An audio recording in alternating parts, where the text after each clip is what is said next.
इयत्ता 8वी सामान्य विज्ञान पाठ क्रमांक 3 बल व दाब. प्रस्तावना.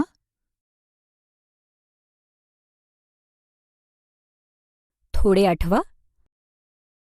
बल म्हणजे काय? स्थिर वस्तूवर बल कार्यरत नसेल तर ती स्थिरच राहते. गतिमान वस्तूवर बल कार्यरत नसेल तर ती त्याच वेगाने व दिशेने सतत पुढे जात राहते. हा न्यूटनचा गतिविषयक पहिला नियम आहे. निरीक्षण करा. आकृतीमधील चित्रांचे निरीक्षण करा.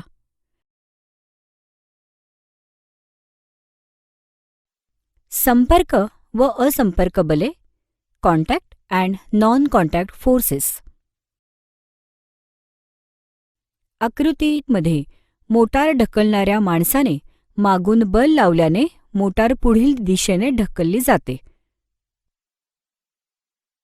तटून बसलेल्या कुत्र्याला मुलगा ओढत आहे व फुटबॉल खेळणारा मुलगा पायाने चेंडूला टोलवत आहे.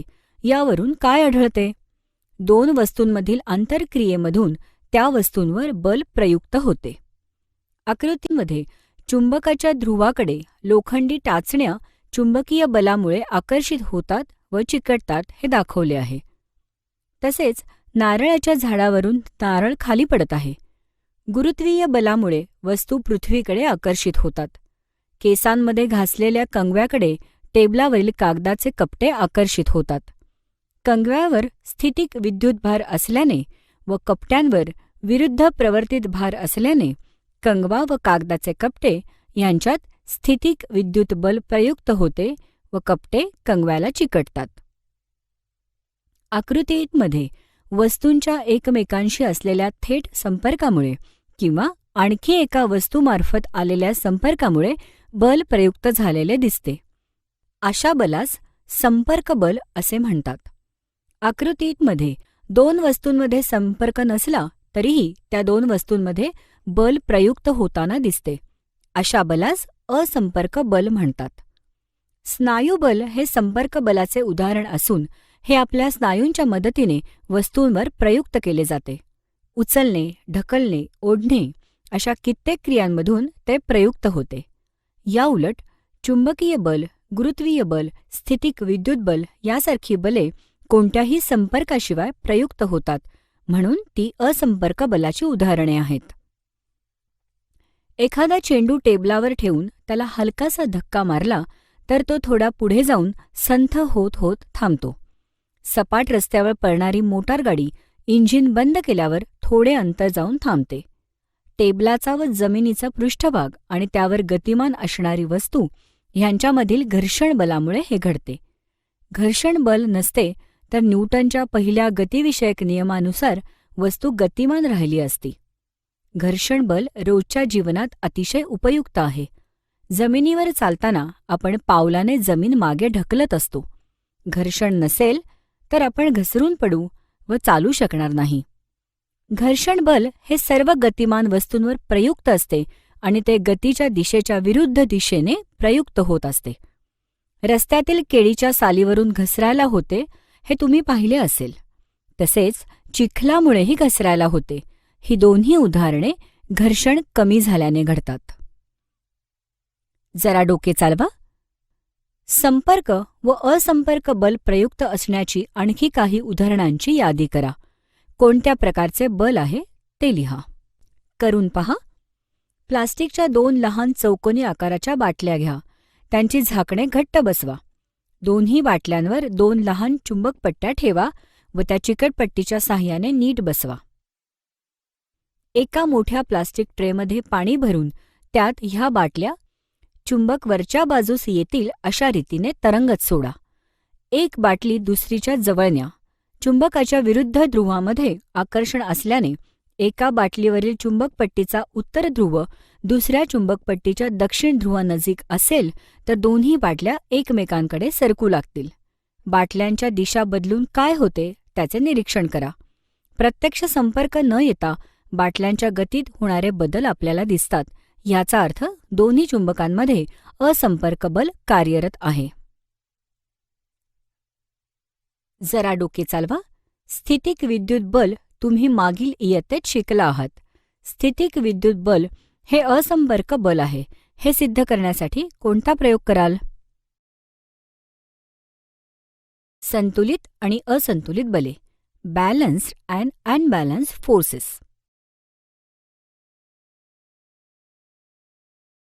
करून पहा. पुठ्ठ्याचे एक खोके घेऊन त्याच्या 2 बाजूंना सुतळी किंवा जाड दोरा बांधून मध्ये दाखवल्याप्रमाणे खोके सपाट पृष्ठभागाच्या टेबलावर ठेवा. दोरा टेबलाच्या दोन्ही बाजूंकडे खाली घ्या. त्यांच्या टोकांना पारडी बांधा. दोन्ही पारड्यात एकाच वस्तुमानाच्या वस्तू किंवा वजने ठेवा. खोके टेबलावर स्थित राहत असल्याचे दिसेल. एखाद्या पारड्यात दुसऱ्या पारड्यापेक्षा अधिक वस्तुमानाच्या वस्तू ठेवल्यास खोके त्या पारड्याच्या दिशेने सरकू लागेल. पारड्यात एकसारखे वस्तुमान असताना दोन्ही पारड्यांवर समान गुरुत्वीय बल कार्यरत होते. म्हणजेच खोक्यावर संतुलित बले लावली जातात. ती विरुद्ध दिशेने असल्याने त्यांचे परिणामी बल 0 होते आणि खोके हालत नाही. याउलट जर एखाद्या पारड्यात अधिक वस्तुमान ठेवल्यास खोके अधिक वस्तुमानाच्या पारड्याच्या दिशेने सरकू लागते. खोक्याला दोन्ही बाजूंना असमान बले लावल्याने असंतुलित बल कार्यरत होते व त्याची परिणिती खोक्याला गती मिळण्यास होते. रस्सीखेच खेळणारी मुले आपापल्या दिशेने दोर ओढतात. दोन्ही बाजूंनी सारखीच ओढ म्हणजे बल असेल तर दोर हलत नाही. एका बाजूचे बल अधिक झाले तर दोर त्या बाजूला सरकतो. म्हणजेच आधी दोन्ही बले संतुलित असतात. ती असंतुलित झाल्यावर अधिक बलाच्या दिशेने दोर सरकतो. आणखी एक उदाहरण पाहू. धान्याने भरलेला मोठा डबा जमिनीवरून सरकवताना तो एका व्यक्तीने सरकवण्यापेक्षा दोघांनी एकाच दिशेने बल लावल्यास सरकवणे सोपे जाते. याचा अनुभव तुम्हीही घेतला असेल. या उदाहरणावरून आपल्याला काय समजते? एखाद्या वस्तूवर एकाच दिशेने अनेक बले लावल्यास त्यांच्या बेरजे एवढे बल वस्तूवर प्रयुक्त होते. जर 2 बले एकाच वस्तूवर परस्पर विरुद्ध बाजूने लावली तर त्यांच्या फरकाइतके बल वस्तूवर प्रयुक्त होते. बल हे परिमाण व दिशा यामध्ये व्यक्त केले जाते. बल ही सदिश राशी आहे. एखाद्या वस्तूवर एकापेक्षा अधिक बले प्रयुक्त असतील तर त्या वस्तूवर होणारा परिणाम हा त्यावर प्रयुक्त निव्वळ बलामुळे असतो. बलामुळे स्थिर वस्तूला गती मिळते. गतिमान वस्तूची चाल व दिशा बदलते. त्याचप्रमाणे गतिमान वस्तू थांबवण्यासाठी सुद्धा बल आवश्यक असते. बलामुळे वस्तूचा आकारही बदलू शकतो. कणिक मळताना कणकेच्या गोळ्याला बल लावले तर त्याचा आकार बदलतो. कुंभार मडक्याला आकार देताना विशिष्ट दिशेने बल लावतो. रबर ताणले की ते प्रसरण पावते. अशी कितीतरी उदाहरणे देता येतात. जडत्व, इनर्शिया. बलामुळे वस्तूची स्थिती बदलते हे आपण पाहिले. बलाशिवाय पदार्थांच्या वस्तू गतीच्या आहेत त्याच स्थितीत राहण्याची प्रवृत्ती दाखवतात. खालील उदाहरणे पाहू. करून पहा. कृती 1. एका काचेच्या पेल्यावर पोस्ट कार्ड ठेवा. त्यावर 5 रुपयांचे नाणे ठेवा. आता पोस्ट कार्डला जोरात टिचकी मारा. नाणे सरळ पेल्यात पडते. हे पाहिले आहे का? कृती 2. एका लोखंडी स्टँडला एका दोऱ्याच्या सहाय्याने एक अर्धा किलोग्रॅमचे वस्तुमान लटकवा. त्या वस्तुमानाला दुसरा दोरा 2 बांधून लटकवत ठेवा. आता दोरा 2 झटका देऊन खाली ओढा. दोरा 2 तुटतो पण वस्तुमान खाली पडत नाही. जड वस्तुमान हालत नाही. आता दोरा 2 हळूहळू खाली ओढा. दोरा 1 तुटतो व वस्तुमान खाली पडते. याचे कारण म्हणजे दोरा 1 मध्ये वस्तुमानामुळे आलेला ताण. जडत्वाचे प्रकार. 1. विराम अवस्थेतील जडत्व. वस्तूच्या ज्या स्वाभाविक गुणधर्मामुळे ती आपल्या विराम अवस्थेत बदल करू शकत नाही त्यास विराम अवस्थेचे जडत्व म्हणतात. उदाहरणार्थ, बस अचानक सुरू झाल्यास प्रवासी मागच्या दिशेने फेकले जातात. 2. गतीचे जडत्व. वस्तूच्या ज्या स्वाभाविक गुणधर्मामुळे गतिमान अवस्थेत बदल होऊ शकत नाही त्यास गतीचे जडत्व म्हणतात. उदाहरणार्थ, फिरणारा विजेचा पंखा बंद केल्यानंतरही काही वेळ फिरत राहतो. बस अचानक थांबल्यास बसमधील प्रवासी पुढच्या दिशेने फेकले जातात. 3. दिशेचे जडत्व. वस्तूच्या ज्या स्वाभाविक गुणधर्मामुळे ती आपल्या गतीची दिशा बदलू शकत नाही यास दिशेचे जडत्व म्हणतात. उदाहरणार्थ, वाहन सरळ रेषेत गतिमान असताना अचानक वळण घेतल्यास प्रवासी विरुद्ध दिशेला फेकले जातात. हे नेहमी लक्षात ठेवा. वस्तू आहे त्या गतीच्या स्थितीत राहण्याच्या प्रवृत्तीला त्याचे जडत्व असे म्हणतात. म्हणूनच बाहेरून बल प्रयुक्त न केल्यास स्थिर स्थितीतील वस्तू स्थिर राहते व गतिमान स्थितीतील वस्तू गतिमान स्थितीत राहते. दाब, प्रेशर. दुचाकी आणि चारचाकी गाड्यांच्या टायरमध्ये हवा भरताना तुम्ही पाहिले असेल. हवा भरण्याच्या यंत्रावर दाब दर्शवणारी तबकडी असते किंवा डिजिटल मीटरवर दाबाचे आकडे दिसतात. यंत्राने एका विशिष्ट मूल्यापर्यंत टायरमधील दाब वाढवला जातो. सायकलच्या टायरमध्ये हातपंपाने हवा भरताना बल लावावे लागते ते तुम्हाला माहिती आहे. बल लावून हवेचा दाब वाढवून ती टायरमध्ये भरली जाते. बल आणि दाब यांचा काही संबंध आहे का? कृती 3. काही टोकदार खिळे घेऊन हातोडीच्या साहाय्याने ते एका लाकडी फळीत ठोका. त्यातलाच एखादा खिळा घेऊन तो खिळ्याच्या डोक्याच्या बाजूने फळीवर ठेवून टोकाच्या बाजूवर हातोडीने ठोकायचा प्रयत्न करा. काय होते? खिळा टोकाच्या बाजूने फळीत घुसतो, परंतु डोक्याच्या बाजूने घुसत नाही. ड्रॉइंग बोर्डवर पिना टोचताना त्या सहज टोचल्या जातात. आपल्या अंगठ्याने बल लावून आपण पिना टोचू शकतो. याउलट टाचणी ड्रॉइंग बोर्डवर लावताना अंगठ्याला इजा होण्याची शक्यता असते. या साध्या प्रयोगातून काय समजते? खिळ्याच्या टोकदार भागाकडून खिळा लाकडात सहज घुसतो. यावरून तुमच्या एक गोष्ट लक्षात येईल की बल खिळ्याच्या डोक्याकडून लावल्यास खिळा फळीत ठोकणे सोपे आहे. जरा डोके चालवा. भाजी, फळे चिरताना धारदार सुरीने कापणे सोपे जाते. बोथट सुरी अशा कामी उपयोगी पडत नाही. हे कशामुळे घडते? एकक क्षेत्रफळावर लंब दिशेत प्रयुक्त असणाऱ्या बलास दाब, प्रेशर असे म्हणतात. दाब बरोबर बल छेद ज्यावर बल प्रयुक्त केले आहे ते क्षेत्रफळ. सध्या आपण केवळ एखाद्या पृष्ठभागावरील त्यास लंब असलेल्या बलाचा विचार करत आहोत. दाबाचे एकक युनिट ऑफ प्रेशर. बलाचे एसआय पद्धतीत एकक न्यूटन एन आहे. क्षेत्रफळाचे एकक मीटर वर्ग किंवा चौरस मीटर आहे. म्हणून दाबाचे एकक न्यूटन पर मीटर वर्ग असे होईल. ह्यालाच पास्कल असे म्हणतात. हवामानशास्त्रात दाबाचे एकक बार हे आहे. 1 बार बरोबर 10⁵ पास्कल. दाब ही अदिश राशी आहे.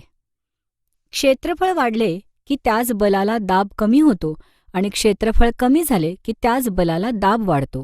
उदाहरणार्थ, उंटाच्या पायांचे तळवे पसरट असतात, त्यामुळे उंटांचे वजन अधिक पृष्ठभागावर पडते आणि वाळूवर पडणारा दाब कमी होतो. म्हणून उंटांचे पाय वाळूत घुसत नाहीत आणि त्याला चालणे सोपे जाते. स्थायूवरील दाब. हवेत ठेवलेल्या सर्व स्थायू पदार्थांवर हवेचा दाब असतोच. स्थायूवर एखादे वजन ठेवले तर त्या वजनामुळे स्थायूवर दाब पडतो. तो त्या वजनावर व वजनाच्या स्थायूवरील संपर्काच्या क्षेत्रफळावर अवलंबून असतो. करून पहा. खालील आकृती प्रमाणे कृती करा. काय आढळून येते? जरा डोके चालवा. भाजीची पाटी डोक्यावर घेऊन जाणारी भाजीवाली तुम्ही पाहिली असेल. तिच्या डोक्यावर पाटीखाली ती कापडाची चुंबळ ठेवते. ह्याचा काय उपयोग होतो? आपण जास्त वेळ एकाच ठिकाणी उभे राहू शकत नाही. मग एकाच ठिकाणी 8-8 तास झोपू कसे शकतो? बर्फावरून घसरण्यासाठी पसरट फळ्या का वापरल्या जातात? द्रवाचा दाब.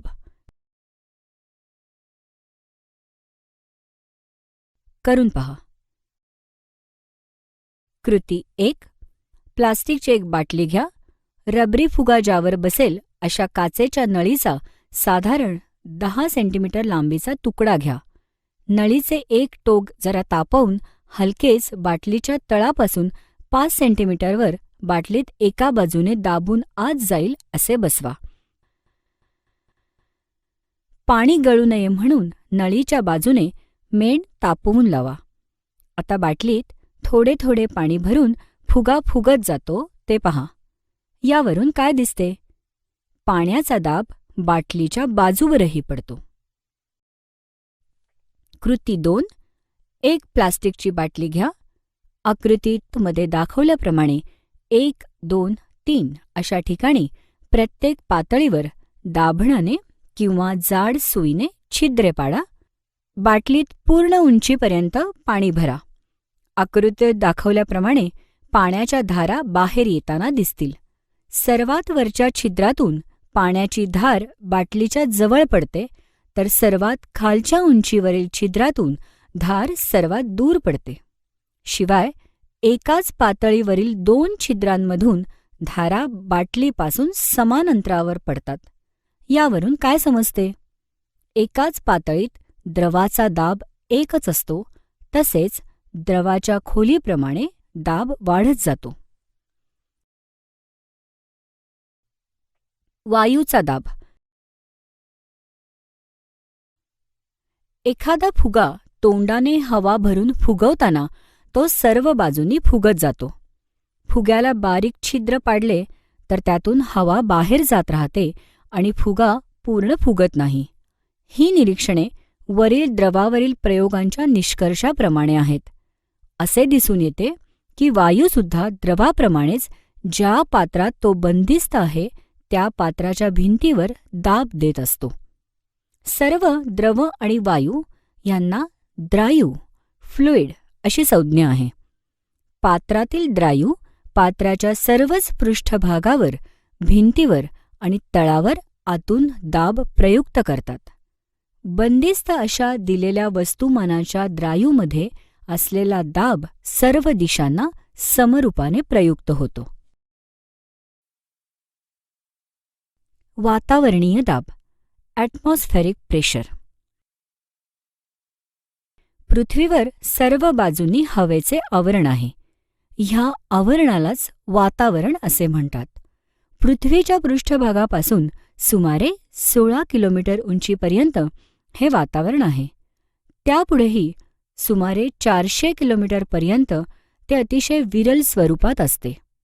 हवेमुळे निर्माण झालेल्या दाबाला वातावरणीय दाब असे संबोधले जाते. अशी कल्पना करा की एकक क्षेत्रफळाच्या पृथ्वीच्या पृष्ठभागावर लांबच लांब पोकळ दंडगोल उभा आहे आणि त्यात हवा आहे. या हवेचे वजन हे पृथ्वीच्या दिशेने लावलेले बल आहे. याचाच अर्थ हवेचा दाब म्हणजे हे वजन आणि पृष्ठभागाचे क्षेत्रफळ यांचे गुणोत्तर. समुद्रसपाटीला असणाऱ्या हवेच्या दाबाला 1 ॲटमॉस्फिअर म्हणतात. जसजसे समुद्रसपाटीपासून वर जाऊ तसतसा हवेचा दाब कमी कमी होतो. 1 ॲटमॉस्फिअर बरोबर 101 गुणिले 10³ पास्कल बरोबर 1 बार बरोबर 10³ एम बार. 1 एम बार बरोबर 10 वर्ग पास्कल हेक्टोपास्कल. वातावरणीय दाब एम बार किंवा हेक्टोपास्कल ह्या एककामध्ये सांगितला जातो. वातावरणीय दाब हवेतील एखाद्या बिंदूवर सर्व बाजूनी असतो. हा दाब कसा तयार होतो? एखाद्या बंदिस्त पात्रात हवा असल्यास हवेचे रेणू यादृच्छिक गतीने पात्राच्या बाजूंवर आदळतात. या आंतरक्रियेत पात्राच्या बाजूंवर बल प्रयुक्त होते. बलामुळे दाब तयार होतो. आपणही वातावरणाचा दाब सतत डोक्यावर बाळगत असतो, परंतु आपल्या शरीरातील पोकळ्यांमध्येही हवा असते आणि रक्तवाहिन्यांमध्ये रक्तही असते. त्यामुळे पाणी व वातावरणीय दाबाखाली आपण चिरडले जाऊ शकत नाही. वातावरणाचा दाब संतुलित होतो. पृथ्वीच्या वातावरणाचा दाब समुद्र सपाटीपासूनच्या उंचीप्रमाणे बदलतो. कसा बदलतो ते आकृतीत दर्शवले आहे. जरा डोके चालवा. 1 मीटर वर्ग पृष्ठभाग असलेल्या टेबलावर समुद्र सपाटीस 101 गुणिले 10³ पास्कल इतका दाब प्रयुक्त असतो. इतक्या प्रचंड दाबाने टेबलाचा पृष्ठभाग तुटून कोसळत का नाही? प्लावक बल, बॉयंट फोर्स. करून पहा. प्लास्टिकची एक रिकामी हलकी बाटली घेऊन तिचे झाकण घट्ट बसवा. आता ही बाटली पाण्यात टाकून काय होते पहा. ती तरंगत राहील. बाटली पाण्यात ढकलून खाली जाते का ते पहा. ढकलली तरी बाटली वर येऊन तरंगत राहते. प्लास्टिकचा पोकळ चेंडू घेऊनही असाच प्रयोग करता येईल. आता प्लास्टिकची पाण्याची बाटली काठोकाठ भरून झाकणाने घट्ट बंद करा आणि पाण्यात सोडा. बाटली पाण्याच्या आत तरंगताना दिसेल. असे का होते? प्लास्टिकची रिकामी बाटली व चेंडू पाण्याच्या पृष्ठभागावर तरंगतात. याउलट पाण्याने पूर्ण भरलेली बाटली पाण्याच्या आत तरंगत राहते. ती पूर्ण बुडत नाही. आतील पाण्याच्या वजनाच्या मानाने रिकाम्या बाटलीचे वजन नगण्य आहे. अशी बाटली पूर्ण बुडत नाही आणि वरही येत नाही. याचा अर्थ पाणी भरलेल्या बाटलीवर खालच्या दिशेने प्रयुक्त गुरुत्वीय बल Fg त्याविरुद्ध वरच्या दिशेने प्रयुक्त अशा बलाने Fb संतुलित झाले असणार. हे बल बाटलीच्या सभोवतालच्या पाण्यातून उद्भवलेले असणार. पाण्यात किंवा अन्य द्रवात किंवा वायूत असलेल्या वस्तूवर वरच्या दिशेने प्रयुक्त बलाला प्लावक बल Fb असे म्हणतात. जरा डोके चालवा. विहिरीतून पाणी शेणताना दोराला बांधलेली बादली पाण्यात पूर्ण बुडालेली असताना जितकी हलकी वाटते त्यापेक्षा ती पाण्यातून बाहेर काढताना जड का वाटू लागते? प्लावक बल कोणत्या गोष्टीवर अवलंबून असते? करून पहा. एक ॲल्युमिनियमचा लहान पातळ पत्रा घ्या आणि एका बादलीत पाणी घेऊन हलकेच बुडवा. काय आढळते? आता त्याच पत्र्याला वाकवून लहानशी बोट तयार करा व पाण्यावर सोडा. बोट तरंगते ना? लोखंडाचा खिळा पाण्यात बुडतो, पण स्टीलचे मोठे जहाज तरंगते. असे का होते? द्रवात बुडवलेल्या वस्तूवर प्लावक बल प्रयुक्त होत असल्याने वस्तूचे वजन कमी झाल्याचे जाणवते. गोड्या पाण्याच्या पोहण्याच्या तलावात पोहण्यापेक्षा समुद्राच्या पाण्यात पोहणे सोपे जाते. ह्याचे मुख्य कारण म्हणजे समुद्राच्या पाण्याची घनता साध्या पाण्याच्या घनतेपेक्षा जास्त असते, कारण त्यात क्षार विरघळलेले असतात. ह्या पुस्तकात तुम्ही पेल्यामध्ये पाणी भरून त्यात लिंबू सोडल्यास ते बुडते, पण पाण्यात 2 चमचे मीठ टाकून ढवळल्यास त्यात मात्र लिंबू तरंगते हे अभ्यासले आहे. पाण्याची घनता मिठाने वाढते. येथे प्लावक बल गुरुत्वीय बलापेक्षा जास्त होते. या उदाहरणांवरून काय दिसून येते? प्लावक बल 2 गोष्टींवर अवलंबून असते. 1. वस्तूचे आकारमान. द्रवात बुडणाऱ्या वस्तूचे आकारमान जास्त असल्यास प्लावक बल जास्त असते. 2. द्रवाची घनता. जितकी जास्त घनता तितके प्लावक बल जास्त असते. माहीत आहे का तुम्हाला?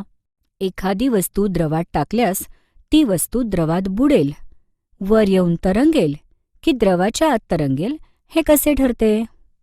1. प्लावक बल वस्तूच्या वजनापेक्षा जास्त असेल तर वस्तू तरंगते. 2. प्लावक बल वस्तूच्या वजनापेक्षा कमी असेल तर वस्तू बुडते. 3. प्लावक बल वस्तूच्या वजनाएवढे असेल तर वस्तू द्रवामध्ये तरंगत राहते. वरील प्रकारात असंतुलित बले कोणती आहेत? आर्किमिडीजचे तत्व. करून पहा. आकृतीमध्ये दाखवल्याप्रमाणे एक मोठा रबर बँड घेऊन तो एका बिंदूपाशी कापा. त्याच्या एका टोकाला एक स्वच्छ धुतलेला लहानसा दगड किंवा 50 ग्रॅमचे वजन बांधा. आता रबर बँडचे दुसरे टोक पोटांनी पकडून तेथे पेनने खूण करा. दगड हवेत लटकता ठेवून वरील खुणेपासून लटकत्या दगडापर्यंत रबर बँडची लांबी मोजा. आता एका पात्रात पाणी भरून दगड त्यात बुडेल अशा उंचीवर तो धरा. आता पुन्हा रबराची लांबी मोजा. काय दिसून आले? ही लांबी आधीपेक्षा कमी भरलेली आढळेल.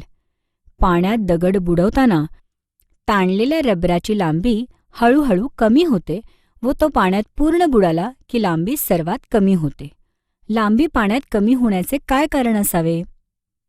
पाण्यात दगड बुडाल्याने त्यावर वरील दिशेने प्लावक बल प्रयुक्त होते. दगडाचे वजन खालील दिशेने प्रयुक्त असते. त्यामुळे खालील दिशेने प्रयुक्त असलेले एकूण बल कमी होते. ह्या प्लावक बलाचे परिमाण किती असते? ते कोणत्याही द्रवाला सारखेच असते का? सर्व वस्तूंवर प्लावक बल सारख्याच परिमाणाचे असते का? ह्या प्रश्नांची उत्तरे आर्किमिडीजच्या तत्वामध्ये अंतर्भूत आहेत. हे तत्व असे: एखादी वस्तू द्रायूमध्ये अंशतः अथवा पूर्णतः बुडवल्यास त्यावर वरील दिशेने बल प्रयुक्त होते. हे बल त्या वस्तूने बाजूस सारलेल्या द्रायूच्या वजनाइतके असते. जरा डोके चालवा. आर्किमिडीजच्या तत्वानुसार मागील प्रयोगातील निरीक्षणांचे स्पष्टीकरण करा. परिचय शास्त्रज्ञांचा. आर्किमिडीज हे ग्रीक शास्त्रज्ञ आणि प्रखर बुद्धीचे गणिती होते. पायचे मूल्य त्यांनी आकडेमोड करून काढले. भौतिकशास्त्रात तरफा, कप्पी, चाके यासंबंधीचे त्यांचे ज्ञान ग्रीक सैन्याला रोमन सैन्याशी लढताना उपयोगी ठरले. भूमिती व यांत्रिकीमधील त्यांचे काम त्यांना प्रसिद्धी देऊन गेले. बाथ टबमध्ये स्नानासाठी उतरल्यावर बाहेर सांडणारे पाणी पाहून त्यांना वरील तत्वाचा शोध लागला. युरेका युरेका म्हणजे मला सापडले, मला सापडले असे ओरडत ते त्याच अवस्थेत रस्त्यावर धावले होते. आर्किमिडीजच्या तत्वाची उपयुक्तता मोठी आहे. जहाजे, पाणबुड्या यांच्या रचनेत हे तत्व वापरलेले असते. दुग्धतामापी व आर्द्रतामापी ही उपकरणे या तत्वावर आधारित आहेत. पदार्थांची घनता व सापेक्ष घनता. घनता बरोबर वस्तुमान छेद आकारमान. घनतेचे एकक SI पद्धतीत किलोग्रॅम पर मीटर घन आहे. पदार्थांची शुद्धता ठरवताना घनता हा गुणधर्म उपयोगी ठरतो. पदार्थांची सापेक्ष घनता पाण्याच्या घनतेच्या तुलनेत व्यक्त केली जाते. सापेक्ष घनता बरोबर पदार्थांची घनता छेद पाण्याची घनता हे समान राशींचे गुणोत्तर प्रमाण असल्याने यास एकक नाही. सापेक्ष घनतेलाच पदार्थांचे विशिष्ट गुरुत्व म्हणतात. सोडवलेली उदाहरणे. उदाहरण 1. फळीवर ठेवलेल्या खाऊच्या डब्याच्या तळाचे क्षेत्रफळ 0.25 मीटर वर्ग असून त्याचे वजन 50 न्यूटन आहे. त्या डब्याने फळीवर प्रयुक्त केलेला दाब काढा. दिलेले क्षेत्रफळ बरोबर 0.25 मीटर वर्ग, डब्याचे वजन 50 न्यूटन. दाब बरोबर बल छेद क्षेत्रफळ बरोबर 50 न्यूटन छेद 0.25 मीटर वर्ग बरोबर 200 न्यूटन पर मीटर वर्ग. उदाहरण 2. जर पाण्याची घनता 10 घन किलोग्रॅम पर मीटर घन आणि लोखंडाची घनता 7.85 गुणिले 103 किलोग्रॅम पर मीटर घन असेल तर लोखंडाची सापेक्ष घनता काढा. दिलेले पाण्याची घनता 10 घन किलोग्रॅम पर मीटर घन, लोखंडाची घनता 7.85 गुणिले 10 घन किलोग्रॅम पर मीटर घन. लोखंडाची सापेक्ष घनता किती? लोखंडाची सापेक्ष घनता बरोबर लोखंडाची घनता छेद पाण्याची घनता बरोबर 7.85 गुणिले 10 घन किलोग्रॅम पर मीटर घन छेद 10 घन किलोग्रॅम पर मीटर घन बरोबर 7.85. उदाहरण 3. स्क्रूच्या टोकाचे क्षेत्रफळ 0.5 मिलीमीटर वर्ग असून त्याचे वजन 0.5 न्यूटन आहे. तर स्क्रूने लाकडी फळीवर प्रयुक्त केलेला दाब काढा पास्कलमध्ये. दिलेले क्षेत्रफळ बरोबर 0.5 गुणिले 10⁻⁶ मीटर वर्ग. स्क्रूचे वजन बरोबर 0.5 न्यूटन. दाब किती? दाब बरोबर वजन छेद क्षेत्रफळ बरोबर 0.5 न्यूटन छेद 0.5 गुणिले 10⁻⁶ मीटर वर्ग बरोबर 10⁻⁶ न्यूटन पर मीटर वर्ग बरोबर 10⁻⁶ पास्कल. उदाहरण 4. एका धातूच्या ठोकळ्याचे वस्तुमान 10 किलोग्रॅम असून त्याची लांबी 50 सेंटीमीटर, रुंदी 10 सेंटीमीटर व उंची 20 सेंटीमीटर आहे. आकृती. टेबलावर धातूचा ठोकळा पुढील पृष्ठभागांवर ठेवल्यास त्याने प्रयुक्त केलेला दाब काढा. ABCD, CDEF व BCFG कोणत्या स्थितीत दाब अधिकतम असेल ते सांगा. दिलेले धातूच्या ठोकळ्याचे वजन बरोबर mg बरोबर 10 गुणिले 9.8 बरोबर 98 न्यूटन. पृष्ठभाग ABCD करिता लांबी बरोबर 50 सेंटीमीटर, उंची बरोबर 20 सेंटीमीटर. क्षेत्रफळ बरोबर लांबी गुणिले उंची बरोबर 50 सेंटीमीटर गुणिले 20 सेंटीमीटर बरोबर 1000 सेंटीमीटर वर्ग बरोबर 0.1 मीटर वर्ग. दाब बरोबर वजन छेद क्षेत्रफळ बरोबर 98 छेद 0.1 बरोबर 980 पास्कल. पृष्ठभाग CDEF करिता लांबी बरोबर 50 सेंटीमीटर, रुंदी बरोबर 10 सेंटीमीटर. क्षेत्रफळ बरोबर लांबी गुणिले रुंदी बरोबर 50 सेंटीमीटर गुणिले 10 सेंटीमीटर बरोबर 500 सेंटीमीटर वर्ग बरोबर 0.05 मीटर वर्ग. दाब बरोबर वजन छेद क्षेत्रफळ बरोबर 98 छेद 0.05 बरोबर 9800 छेद 5 बरोबर 1960 पास्कल. पृष्ठभाग BCFG करिता उंची बरोबर 20 सेंटीमीटर, रुंदी बरोबर 10 सेंटीमीटर. क्षेत्रफळ बरोबर उंची गुणिले रुंदी बरोबर 20 सेंटीमीटर गुणिले 10 सेंटीमीटर बरोबर 200 सेंटीमीटर वर्ग बरोबर 0.02 मीटर वर्ग.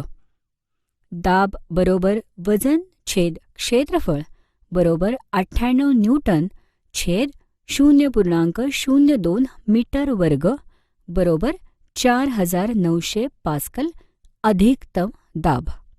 म्हणून संपर्क क्षेत्रफळ जेवढे कमी तेवढा दाब अधिक. उदाहरण 5. एका संगमरवरी फरशीच्या तुकड्याचे वजन हवेमध्ये 100 ग्रॅम आहे. त्याची घनता 2.5 ग्रॅम पर cc इतकी असेल तर त्याचे पाण्यातले वजन किती होईल? दिलेले हवेतील वजन 100 ग्रॅम, घनता 2.5 ग्रॅम पर cc. म्हणून आकारमान बरोबर वजन छेद घनता बरोबर 100 ग्रॅम छेद 2.5 ग्रॅम पर cc बरोबर 40 cc. म्हणून आर्किमिडीजच्या तत्वानुसार पाण्यात बुडवल्यावर तुकड्याच्या आकारमानाएवढे 40 cc इतके पाणी बाजूस सारले जाईल. या पाण्याच्या वजनाइतकी म्हणजे 40 ग्रॅम इतकी तूट तुकड्याच्या वजनात येईल. म्हणून पाण्यातील वजन बरोबर 100 ग्रॅम वजा 40 ग्रॅम बरोबर 60 ग्रॅम.